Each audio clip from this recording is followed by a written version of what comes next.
My name is Dan Caldwell, and welcome to Dan's Place. Thank you for joining me again today. It's always a delight and a pleasure to have you here.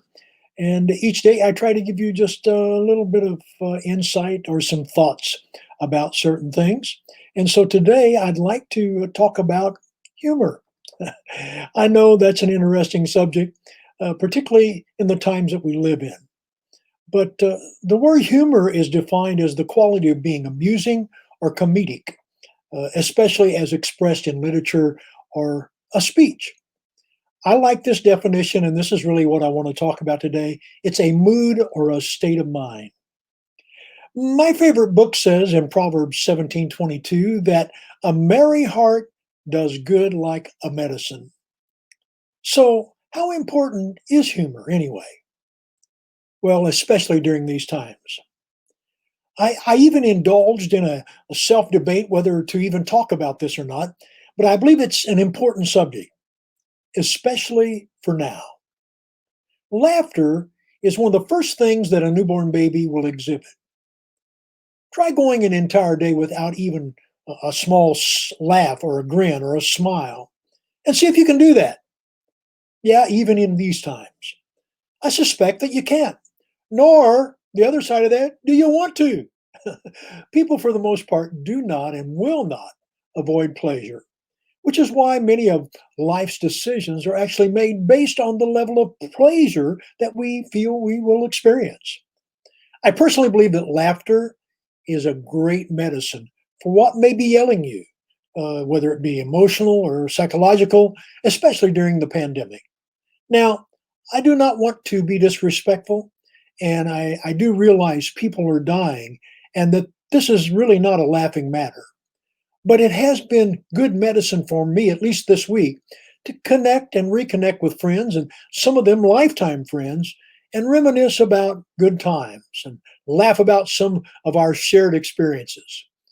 We all have heard people talk about when things are looking down, we need and we want someone positive to lift us up again, right? Get us out of the ditch. Well, my grandma used to say that a ditch is a rut with both ends kicked out of it.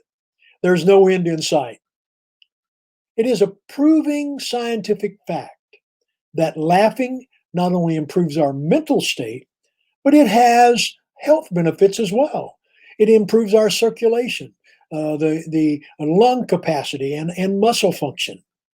When we use the analogy of life as a half empty or a half full cup, most of us see the cup half full. But if we aren't ready, and really that's not our goal, we may see it half empty. But for most of us, that is our goal. That's what we want to see it half full.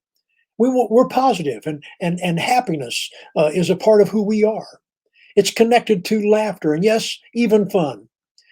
When we want to be rich and full, really worthy, uh, and worth living, we want and need to remember that else, above everything else, we want to be loved.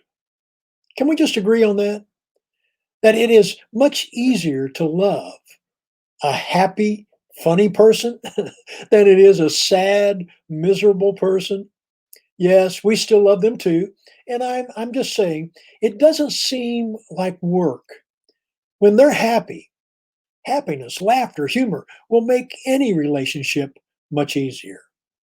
So let me just challenge everyone today. Inject some humor into your life, especially today and the weeks that are ahead. Don't be so serious and don't take yourself so seriously. Here's a fact: not everyone else is. Don't sweat the small stuff, even during the pandemic. Find something to smile about, find something to laugh about. Take the time to enjoy the life that you have right now. I'm not suggesting that it is like, that it's all going to take care of everything. And I'm not suggesting that we'll be everything to everybody. And I'm not suggesting that it will never happen again. But I do know and believe that a merry heart is good, and it's good medicine, especially for us during this pandemic. Till the next time, this is Dan saying God bless and keep the fire burning.